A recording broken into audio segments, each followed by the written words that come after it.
Bismillahirrahmanirrahim. Assalamualaikum warahmatullahi ta'ala wabarakatuh. Waalaikumsalam warahmatullahi wabarakatuh. Alhamdulillahilladzi hadana li hadza wa ma kunna linahtadiya laula an hadana Allah. Asyhadu an la ilaha illallah wahdahu la syarika lah wa asyhadu anna sayyidana Muhammadan abduhu wa rasuluhu la nabiyya ba'da. Allahumma fassalli wa sallim ala sayyidina Muhammadin wa ala alihi wa ashabihi wa man tabi'ahu bi ihsanin ila yaumiddin, amma ba'du. Faqad qala ta'ala fi kitabihil karim wa huwa asdaqul qailin. A'udzu billahi minasy syaithanir rajim. Bismillahirrahmanirrahim. Innama yakhshallaha min ibadihil ulama. Sadaqallahul azim wa sadaqa rasuluhun nabiyul habibul karim. Bala wa ana ala dhalika minasy syahidin wa syakirin walhamdulillahi rabbil alamin. Hadratul mukarramin yang sangat-sangat kami hormati, para guru-guru kami, para asatid, para hujjaj, para tokoh masyarakat, bil khusus DKM beserta seluruh pengurus, juga para bapak hadirin jemaah sekalian yang alhamdulillah di kesempatan malam hari ini kita kembali dapat meluangkan waktu kita bersama-sama hadir dalam kajian rutin kita. Semoga Allah berikan ilmu manfaat dunia dan akhirat untuk kita sekalian. Puji dan syukur kita senantiasa kita panjatkan kehadirat Allah Subhanahu wa ta'ala atas limpahan karunia-Nya. Tak lupa salawat beserta salam semoga tercurah limpah selalu kepada junjungan alam, yakni Habibana wa Nabiyana Muhammad sallallahu alaihi wasallam, juga keluarganya, sahabatnya, tabi'in dan tabi'atnya, sampai kepada kita sekalian selaku para pengikutnya. Mengawali taklim kita malam ini, kita buka dengan salawat dan ummil Quran terlebih dahulu.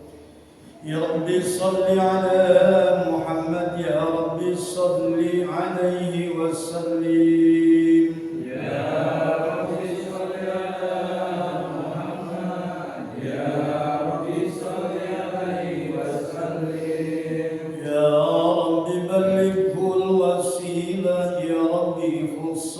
بالفضيلة يا رب صل على محمد يا رب صل عليه وسلم يا رب وارض عن الصحابة يا رب وارض عن السلالة يا رب صل على محمد يا رب صل عليه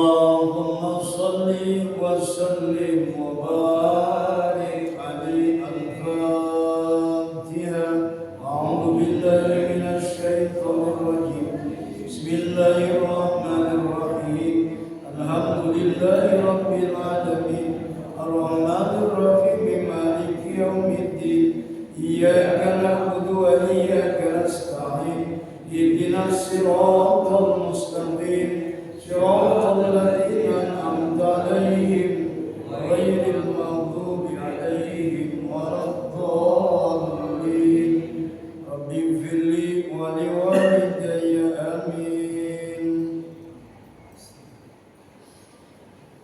Bismillahirrahmanirrahim. Kajian kita masih di halaman 346. Babnya bab tentang larangan mengangkat seseorang yang minta atau berambisi menduduki jabatan. Kita tidak akan panjang lebar di bab ini karena memang penjelasannya sama seperti bab-bab sebelumnya tentang kepemimpinan.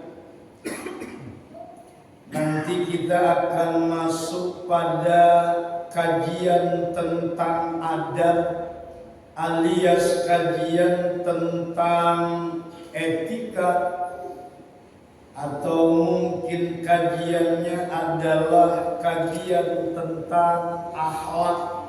Nanti kita akan fokus di situ. Sementara kita bahas dulu atau baca saja dulu hadis yang terakhir dari bahasan tentang kepemimpinan. An-Nabi Musa al-Ash'ari, dari Abu Musa al-Ash'ari radhiyallahu an, qala, beliau berkata,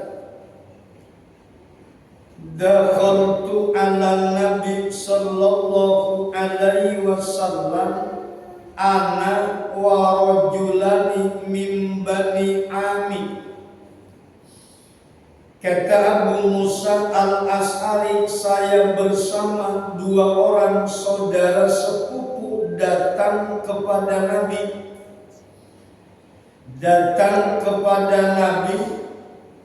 Faqala ahaduhuma, kemudian seseorang di antara kedua sepupu itu berkata, ya Rasulullah, wahai Rasul, amirna ala ba'di ma wallakallahu azza wa jalla. Wahai Rasulullah, berilah kami suatu jabatan pada sebagian apa yang telah azza wa jalla, Allah azza wa jalla kuasakan kepada Tuhan. Kemudian waqala al-akhar, dan yang lain juga berkata mithla dalika, seperti hal itu. Faqala, kata Nabi, inna wallahi lan wali hadal amala ahadan sa'alahu au ahadan hawasa alaih, muttafaqun alaih. Kata Nabi, demi Allah, aku tidak akan mengangkat seseorang dalam suatu jabatan yang mana dia memintanya atau ia memohonnya, atau seseorang yang sangat ambisi pada jabatan itu. Hadis riwayat Imam Bukhari Muslim. Sama kan intinya seperti hadis-hadis sebelumnya. Jadi hadis nomor pertama dari bab ini masih bicaranya tentang larangan mengangkat seseorang ataupun mengangkat seseorang yang ambisi, yang meminta diberikan sebuah jabatan. Ini kaitannya masih dengan penjelasan kemarin, bahwa yang dinamakan jabatan itu bersifatnya adalah amanah. Jabatan adalah amanah daripada Allah, di mana yang namanya amanah oleh Allah diberikan kepada orang yang mampu untuk menjaganya. Andaikan orang mampu menjaga amanah dengan sebaik-baiknya, maka niscaya dia akan selamat dari jabatan itu. Tapi ketika orang tidak amanah untuk senantiasa memikul jabatan, maka jabatan itu akan kembali kepada dirinya, atau ia akan dipertanggungjawabkan tentang beratnya memikul jabatan tersebut. Maka di dalam hadis-hadis sebelumnya pun kita sudah sampaikan bahwa orang yang berharap ataupun orang yang meminta jabatan jangan diberikan jabatan. Ini kira-kira yang namanya jabatan itu, orang yang meminta itu kayak gimana sih? Orang yang meminta, orang yang berharap. Boleh dibilang ada karir politik seseorang itu sudah lama berkiprah di dunia politik, sudah lama berkiprah kemudian dalam sebuah kancah perpolitikan. Itu kadang yang namanya politik itu tidak cukup untuk kemudian orang menjadi populer ataupun elektabilitas orang bisa naik. Jadi antara orang yang ambisi itu siapa coba? Adalah orang yang menggunakan media sekarang untuk apa? Menggunakan media untuk mempromosikan dirinya. Karena itu kan boleh dikatakan semuanya bisa disetting dari awal. Yang penting punya tim kameramen, kemana aja jejak digitalnya ada, bisa dibikin apa? Bisa dibikin konten. Banyak mau tinggal punya. Sekarang Bali nggak ada nih, tinggal nyari nih 2 orang lagi, 3 orang lagi. Turun dari motor gitu kan, kamera udah siap. Turun dari mobil, kamera udah siap. Itu sebetulnya sama saja bagian daripada ambisi. Bagian daripada ambisi seseorang menjadikan apa? Menjadikan media sosial sarana untuk mempromosikan dirinya. Sama aja. Dia berharap gitu. Dia kemudian membuat apa? Membuat masyarakat bagaimana cinta kepada dia. Sama aja. Itu juga bagian daripada meminta, cuma secara tidak langsung gitu. Meminta juga sama, nggak ada bedanya. Makanya hari ini siapa kemudian pemimpin yang akan naik? Jawabnya yang mondar mandir, di hilir mudik di YouTube dia lagi. Kenapa sebabnya? Boleh dikatakan luar biasa. Akunnya kirain cuma 1-2, ternyata akunnya bisa jadi 10-15. Nggak bisa dijual.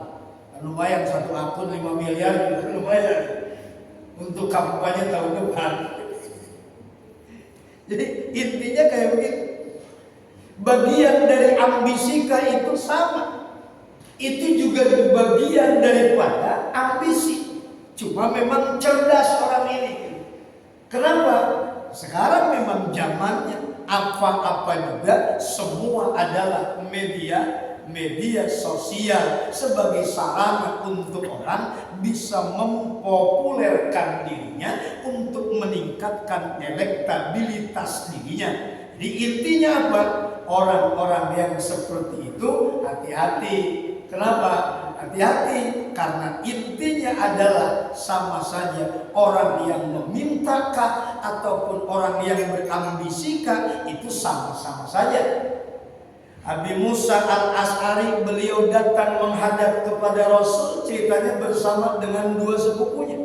Ketika saat menghadap kepada Rasul bersama 2 sepupunya, tiba-tiba yang dekat dengan Rasul ya siapa? Abi Musa al-Ash'ari. Tapi sepupunya malah minta kepada Rasul diberikan jabatan. Ya Rasulullah, amirna ala bani ma wallakallah azza wa jalla.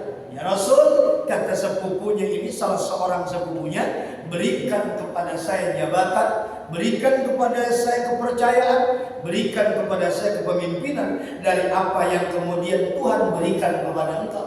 Tuhan kuasakan kepada engkau. Kemudian yang satunya lagi, wa qala akhar mithla dzalik. Yang kedua, sepupunya itu bilang lagi, ya Rasul, katanya, berikan kepada kami juga hal yang sama. Apa jawaban Nabi? Jawaban Nabi di hadapan Abu Musa al-Ash'ari terhadap dua orang sepupunya ini, dia bilang, apa Rasul bilang, inna wallah la nuwalli hadal amala ahadan sa'al. Jadi kata Nabi, sampai kapanpun aku tidak akan pernah memberikan kepemimpinan ataupun jabatan kepada orang yang meminta atau orang yang berambisi. Jadi itu tegasnya Rasulullah Sallallahu Alaihi Wasallam. Lanjut kepada bahasan tentang adat. Bahasan berikutnya adalah kita membahas tentang adat ataupun tentang sopan santun. Bab pertama pada bagian ini adalah malu dan keutamaannya serta dorongan untuk selalu melaksanakannya. An Abi Umar radhiyallahu anhu anna Rasulullah sallallahu alaihi wasallam marra ala rajulin minal ansar wa huwa ya'idhu akhahu fil hayat faqala Rasulullah dahu fa innal hayata minal iman. Muttafaqun alaih. Dari Ibnu Umar radhiyallahu anhu bahwasanya Rasulullah sallallahu alaihi wasallam melewati seorang sahabat Ansor yang sedang menasihati saudaranya karena pemalu. Kemudian Rasulullah bersabda, biarkanlah ia pemalu, suruh dibiarin, malah sifat malu itu dirawat. Kenapa sebabnya? Fa innal hayata minal iman, karena sesungguhnya malu itu sebagian daripada iman. Bapak hadirin yang dirahmati oleh Allah, lewat hadis ini kita mendapatkan referensi yang sudah biasa selalu kita dengar melalui telinga kita, hadis fa innal haya'a minal iman. Jadi kalau ada hadis al-haya minal iman, itu ternyata hadisnya yang ini. Jadi jelas itu adalah hadis Rasulullah. Bahkan dikatakan muttafaqun alaih, hadisnya hadis, riwayatnya riwayat Imam Bukhari Muslim. Muttafaqun alaih hadisnya. Ini kata Rasulullah Sallallahu Alaihi Wasallam, sanadnya dari Ibnu Umar, bahwa anna Rasulullah Sallallahu Alaihi Wasallam marra ala rajulin minal ansar. Rasulullah Sallallahu Alaihi Wasallam melewati seorang saudara, seorang sahabat Ansor yang sedang menasehati saudaranya, wa huwa ya'idhu akhahu fil hayat. Kata saudaranya bilang kepada apa? Kepada saudaranya tuh ngomongnya begini. Ansor bilang ke saudaranya, Ente jadi orang tuh jangan pemalu amat napa. Pede, tolong digedein, pede, percaya diri, bukan pede-pede, pede. Harus pede, percaya diri orang. Makanya bicara pede ini, siapapun makhluk Allah, ciptaan Allah, gitu. Maaf, nggak mungkin kagak dikasih pede, nggak mungkin nggak dikasih percaya diri. Mau wajahnya putih kek, mau wajahnya kemudian hitam, mau yang tinggi kek, mau yang pendek, mau yang apapun bentuknya, kira-kira percaya diri? Lah kalau orang nggak ada percaya dirinya susah. Semua dikasih oleh Allah tuh kepedean. Buktinya dia mau ngaca, mau nyisir gitu. Dia rapihin bajunya kan berarti memang pedenya kelihatan. Dia pakai style pakaian tuh pedenya luar biasa. Makanya coba bayangkan, siapapun orangnya yang diberikan oleh Allah bentuk kayak gimana pun, oleh Allah percaya dirinya ada. Itu kepercayaan kepada dirinya ada. Makanya andaikan ada orang maaf yang boleh dikatakan kerjaannya malu, ini masalahnya harus ditanya malunya itu kenapa? Kalau dia malu kekurangan diri, nggak mungkin. Kalau bicaranya malu terhadap kekurangan diri, nggak mungkin. Kenapa sebabnya? Wong Allah menciptakan manusia itu sempurna, hatta orang yang buruk rupa sekalipun. Orang yang buruk rupa sekalipun oleh Allah dikasih kepercayaan diri. Jadi ketika orang yang malu terhadap kekurangan dirinya ataupun keburukan dirinya, orang malu terhadap dirinya, nggak mungkin. Kenapa? Percaya dirinya mesti ada.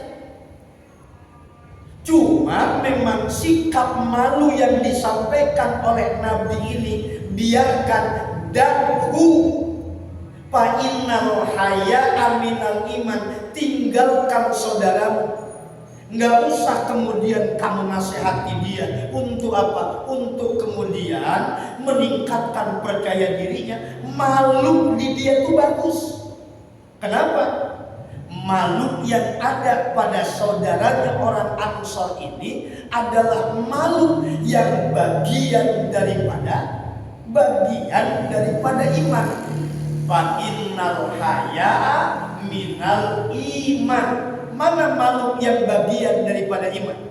Lihat, kita buka di suratnya, surat Fatir, surat 35 ayatnya, ayat 28.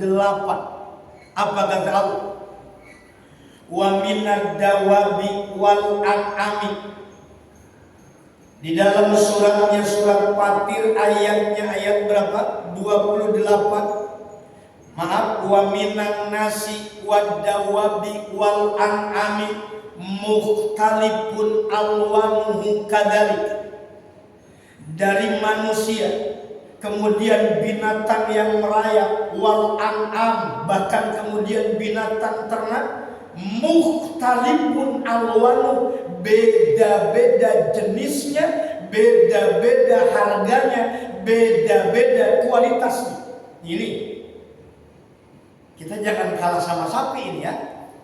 Saya tanya sama bapak-bapak, sapi yang bobotnya 350, sapi Bali, sama sapi yang bobotnya 500, kira-kira mahalan mana? Hah? 100 dong. Kenapa saudara? Nah itu yang namanya sapi memang kejarannya adalah bobotnya. Yang namanya sapi yang dikejar itu adalah timbangannya, bobot dagingnya itu mahal. Sapi 350, boleh dikatakan 350 kilo Bali, harganya kisaran 23-24 sekarang. Nah kalau misalkan sampai di 400 itu kisarannya kemungkinan ya sekitar harganya 26-27-an lah gitu. Harganya makin berat timbangannya, makin besar bobotnya, maka sapi makin apa? Mukhtalifun alwanu. Pertanyaan lagi, sapi Bali sama sapi Jawa beda nggak? Beda dong. Sapi Kupang sama kemudian sapinya limosin beda nggak? Beda harganya. Mukhtalifun alwanu kadalik. Binatang saja beda-beda jenis maka beda-beda apa? Beda-beda jenis maka beda-beda harga. Beda bobot maka beda harga. Begitupun manusia. Manusia ini pun mukhtalifun alwanu. Seharusnya makin berilmu orang makin besar rasa malunya kepada Allah. Kan kalau yang namanya binatang nggak pakai rasa malu, nggak pernah ada kan sapi pakai celana, nggak pernah ada. Manusia itu dinilai itu dari apanya? Rasa malunya. Semakin berilmu semakin besar rasa malunya dia. Sampai ketika semakin besar rasa malunya, yang kemudian terjadi makin takut dia sama Allah. Itu. Makanya lihat di dalam surat Fatir ayat 28. Bahasanya wa minan nasi wad dawabi wal an'ami mukhtalifun alwanuhu kadalik innama yakhsyallaha min ibadihil ulama. Orang yang besar rasa takutnya, orang yang besar rasa malunya kepada Allah, dialah orang yang disebut dengan ulama. Ulama asal kata dari asal kata dari mufradnya lapan alimun, dijamakan ulama yang banyak ilmunya.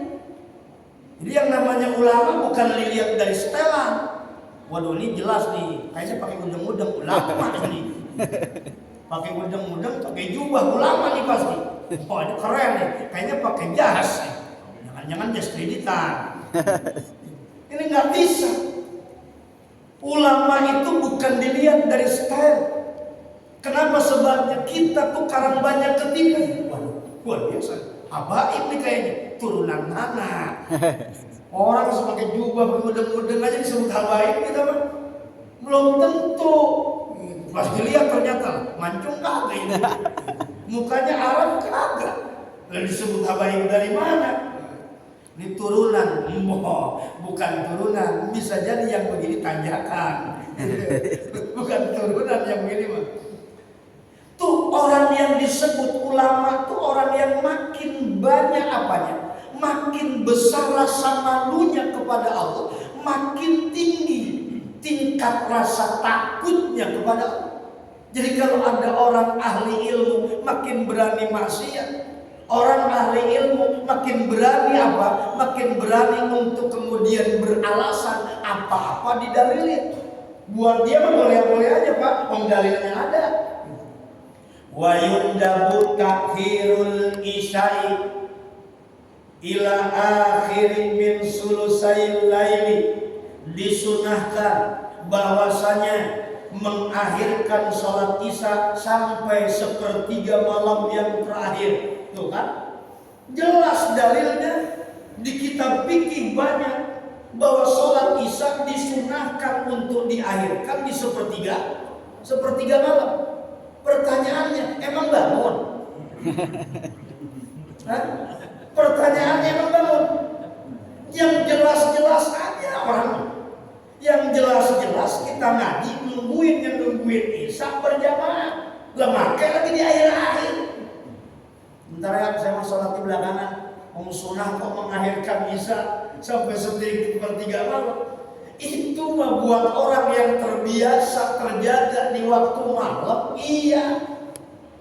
Orang yang kemudian tertinggal sholatnya sholat berjamaah isya karena kagak ada teman, akhirnya ntar aja deh, begitu. Rasul juga begitu. Rasul ketika kemudian melihat sahabat ada yang sebagian kendor untuk sholat isya, Nabi memutuskan untuk wayundabu takhirul isya. disunahkan mengakhirkan Isa. Lebuan kita ngakhirin Isa. Mau nyoba-nyoba itu kan 18 bisa. Enggak bakalan kejar-kejar bisa akhirnya. Ya sepertiga malam gak bangun, tahajud gak dapat. Sholatnya apa? Sholat Isya udah 12-an. Kenapa? Itu tadi. Apa-apa juga sekarang kadang-kadang dalil. Orang mah jangan ngejar dalilnya. Malu sholat di akhir-akhir. Malu sholat di akhir-akhir. Girang makan malam maaf nasi goreng kecewek diduluin gitu. Sholat Isya diakhirin. Apa coba dalil? Gampang. Kalau memang sudah nampak hidangan, makan dulu. Kenapa sebabnya? Daripada sholat mikirin makan, mendingan makan mendingan mikirin sholat. Bagus itu. Iya deh. Pokoknya iya aja kita mah. Apa-apa ujung-ujungnya apa? Makin berilmu, kemudian dalil. Makin berilmu, pinter dalil. Apa-apa juga akhirnya didalilin. Hilang rasa malunya, hilang rasa takutnya. Padahal kata Allah, kata Syekh Jainuddin Al-Malebari itu di dalam sebuah syair di kitab Subul Iman, rasa malu yang harus ditumbuhkan pada diri kita itu adalah malu kepada Allah. Kata beliau Syekh Jainuddin Al-Malebari, wastahi rabbaka asinan liwalidi rahiman fasil hasin bihulkika turhamu. Malu pada Tuhanmu, baik orang tuamu, sambung silaturahim, baiki akhlakmu. Malu kepada Tuhanmu itu bagian cabang iman nomornya nomor ke-54. Kata Syekh Jainuddin Al-Malebari, wastahi robbaka, malulah kepada Tuhanmu. Ini yang disebut al-haya'u minal iman. Al-haya'u minal iman, malu kepada Allah bagian daripada keimanan. Bahkan malu ini mampu melahirkan rasa takut kepada Allah. Sehingga kembali kemudian kepada firman Allah tadi, surat 35, suratnya surat Fatir, ayatnya ayat 28, wa minan nasi wad dawabi wal an'ami mukhtalifun alwanuhum kadalik innama yakhshallaha min ibadihil ulama. Jadi yang namanya malu itu bagian daripada akhlak, bagian daripada akhlak kepada Allah, bagian daripada adab. Orang berilmu memiliki tingkat rasa malu yang tinggi. Orang yang berilmu memiliki rasa takut yang tinggi kepada Allah, yang tinggi kepada Allah. Itulah namanya adabnya ahlul ilmi. Adab ahlul ilmi ternyata dia lebih besar rasa malunya kepada Allah. Malu, andaikan seminggu sekali, mohon maaf, nggak ada pisan waktunya, waktu luang untuk duduk di majelis taklim. Yang harus kita kuatin itu sinyalnya, sinyal perjalanan akhirat. Ini kadang-kadang orang yang dikuatinnya sinyal bawah perut melulu. Oh, perut sinyalnya masih bagus nggak Pak? Masih bagus kan?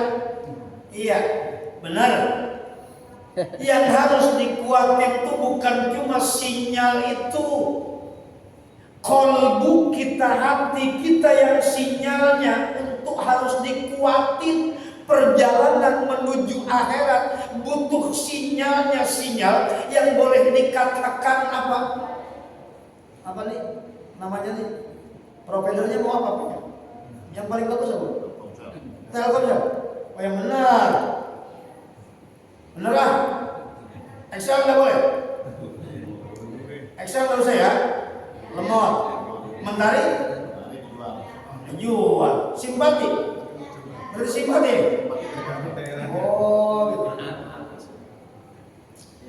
Emang harus banyak simpati sih kita. Itu kita lagi nyari provider yang mana ini? Lagi nguatin sinyal kita perjalanan akhirat itu. Umur kita tidak lagi muda. Dulu boleh dikatakan kita masanya sibuk bekerja, boleh dikatakan sampai gak ada waktu hadir di majelis taklim, sampai gak ada waktu duduk kita berlama-lama sampai 1 jam aja gak kuat. Nah sekarang sudah dikasih umur pensiun, 56 pensiun, 57 pensiun, masih aja mikirin kerjaan. Kecenderungan seseorang ketika di masa pensiun itu boleh kita hitung paling 5 tahun lagi. Paling 5 tahun lagi tambah 3 60 gitu kan. Tambah 3 lagi kemudian berapa? Tambah 3 lagi 63. Itu kan batasnya umur umatnya Nabi Muhammad. Gitu. Rambu-rambunya sudah ada. Orang kerja aja pakai pensiun gitu. Mau naikin lagi? Ya, enggak, udah pensiun. Artinya ketika pekerjaan sudah pensiun, ternyata dunia pun ngajarinnya begitu, alam pun ngajarinnya begitu. Wong sudah waktunya pensiun, itu yang namanya dipikirin bukan lagi cuma bicaranya apa, bicaranya usaha bisnis bukan, tapi kecenderungan seseorang kepada akhirat. Wastahyi robbaka, malu sama Allah. Umur seharusnya dibagi itu adil. Andaikan orang punya 60 tahun diberikan kesempatan umur, kata Al-Habib Umar, bagi 3 deh biar adil. Berapa? 20 tahun untuk apa? Untuk pendidikannya. Kemudian 20 tahun untuk ngejar dunianya, 20 tahun ngejar akhiratnya.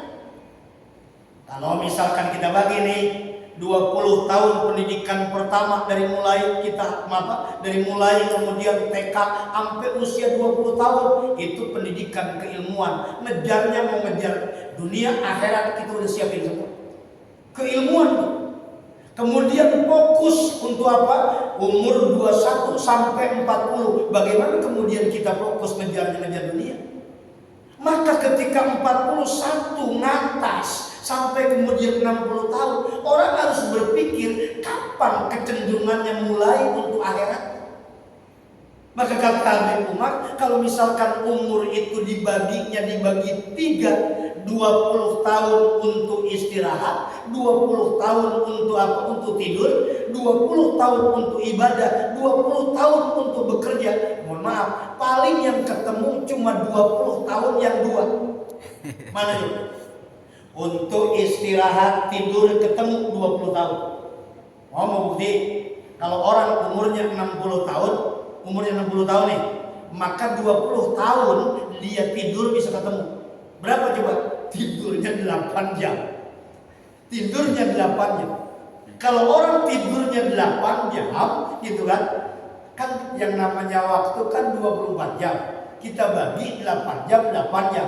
Waktu istirahat 8 jam. Waktu bekerja 8 jam. Waktu ibadah 8 jam. Itu kalau orang umurnya 60 tahun berarti sama dengan tidurnya doang berapa? 20 nah, tahun. sama dengan tidurnya doang 20, kerjaannya 20 tahun.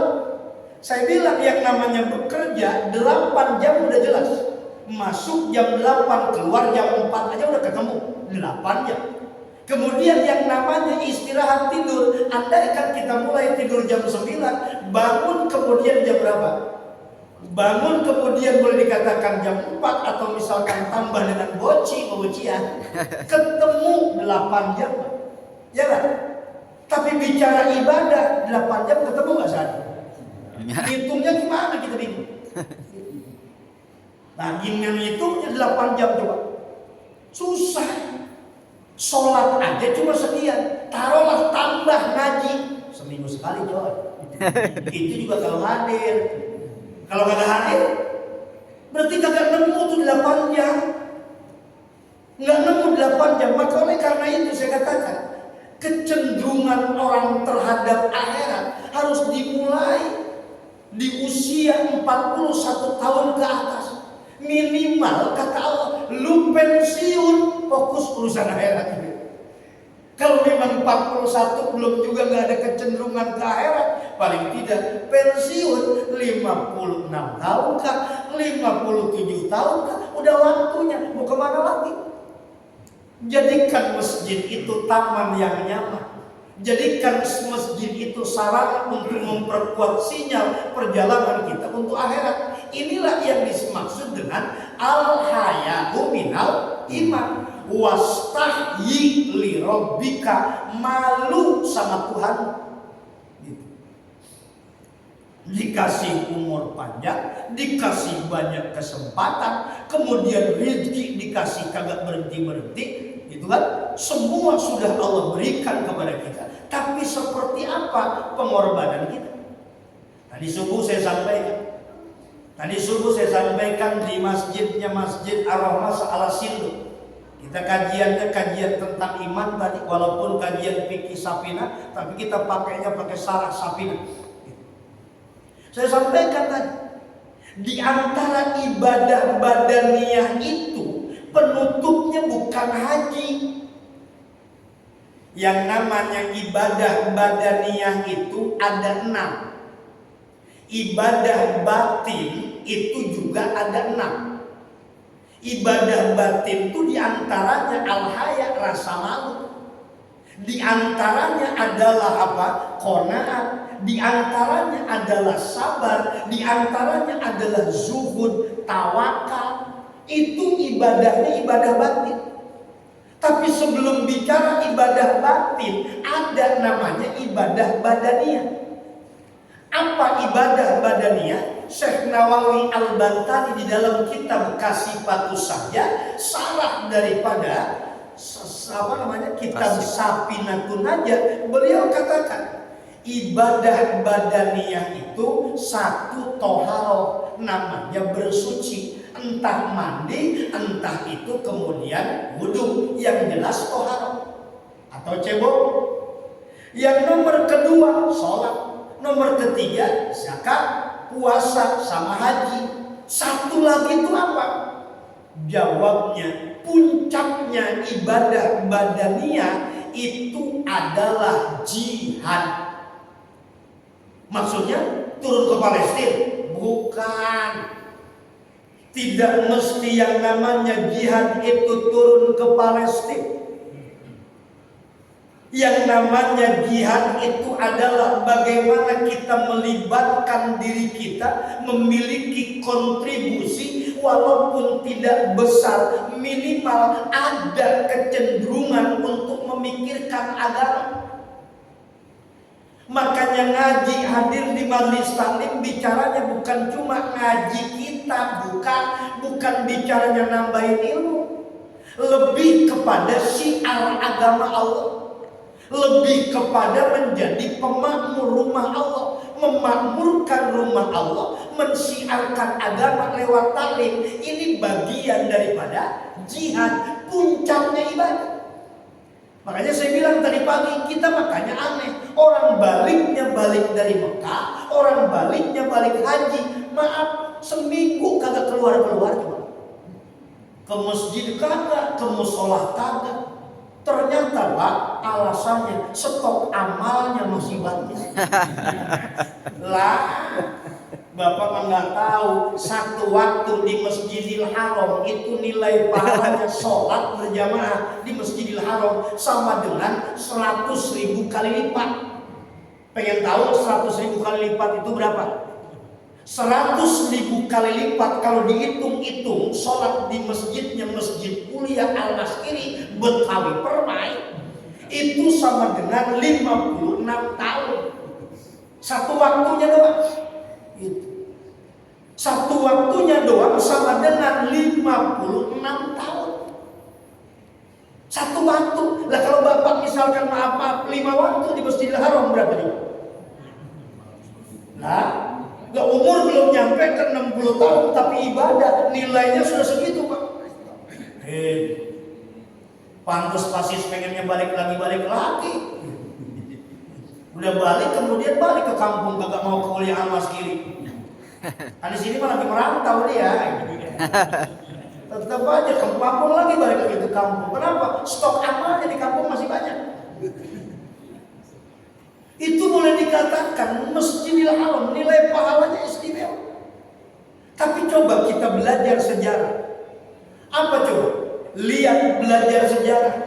Syekh Nawawi Al-Bantani dibuntuti misionaris Belanda, si Senok gitu kan. Itu sampai kemudian kemana? Sampai ke Mekah. Itu doktrinnya Syekh Nawawi terhadap murid-muridnya. Kata si Senok apa? Berbahaya ini. Kenapa? Ketika pulang murid-muridnya ke Indonesia, jemaah kemudian dari Mekah pulang ke Indonesia, semangat jihadnya berkobar. Semangat juangnya untuk kemerdekaan istimewa. Jadi orang yang berhaji itu gak seberapa. Ketahui bahwa yang namanya ibadah haji, puncaknya itu ibadah badaniyah, jihadnya. Jadi kalau orang pulang dari haji, nilai perjuangannya, jihadnya melempem, nah beres ini. Pulang dari haji semangat untuk di majelis taklim pura. Pulang dari haji maaf ngumpul sama kita.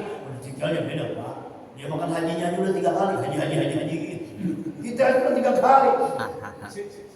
Kalau pulang kemudian dari haji maaf dia merasa dirinya memiliki hal yang lebih. Boleh dikatakan titel hajinya melekat, berarti kan beda status kan gitu. Nah beda status dengan orang. Nah ini parah. Nanti nggak pakai ini doang, parah gitu. Gak bisa. Jadi intinya orang parah. Dia nggak paham bahwa puncaknya daripada apa? Ibadah badaniyah adalah bagaimana hati kita memiliki semangat. Semangatnya semangat berjuang, semangatnya semangat berjihad. Makanya bicara tentang jihad beda-beda cara, dikit nggak usah ribut, kenapa? Orang gitu kan, yang namanya orang jihad itu beda-beda dikit nggak usah ribut, saling menghargai satu sama lain.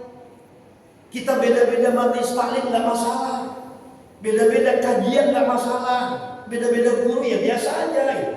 Makin banyak guru kan artinya makin banyak referensi kita kan begitu. Jadi intinya bagian daripada apa? Bagian daripada perjuangan ya inilah. Salah satu di antaranya adalah menjadi pemakmur rumah Allah. Kita berperan untuk menjadi orang yang senantiasa warajulun qalbuhum ala bil masjid. Seseorang yang hatinya bergantung ke masjid. Kalau yang namanya baju gantung di masjid, kita membari itu kan. Emang bajunya selalu gantung di masjid. Tapi orang yang hatinya bergantung ke masjid itu sedikit. Makanya di sini perjuangan kita nggak ada lain, masjid sudah siarkan. Ayo terus gaungkan semangat untuk hadir di majelis taklim, semangat untuk apa? Untuk memakmurkan rumah Allah. Itu karena kendaraan kita yang real cuma masjid. Mau apa? Mau naik tank baja, mau berjuang kemana? Mau turun kemana naik tank baja? Udah, kendaraannya adalah masjid. Inilah kendaraan kita untuk berjuang. Libatkan diri kita untuk masjid ini apapun yang kita mampu. Jangan kadang orang punya prinsip selama dia menjabat sebagai pengurus, alhamdulillah di masjid aktif. Tapi ketika maaf sudah tidak lagi jadi pengurus, maaf Pak, saya sudah menjadi pengurus, nggak aktif lagi. Ya Allah, kalau orang sudah nggak aktif lagi gara-gara dia nggak jadi pengurus, berarti selama ini tujuan dia bukan ingin memakmurkan rumah Allah. Ada hal tertentu, ada target lain. Orang yang boleh dikatakan tujuannya lillah, semata-mata berjuang untuk menegakkan agama Allah, mau jadi pengurus, nggak jadi pengurus, buat dia nggak ada bedanya, sama saja. Oh, masjid tetap adalah kendaraan dia untuk berjuang.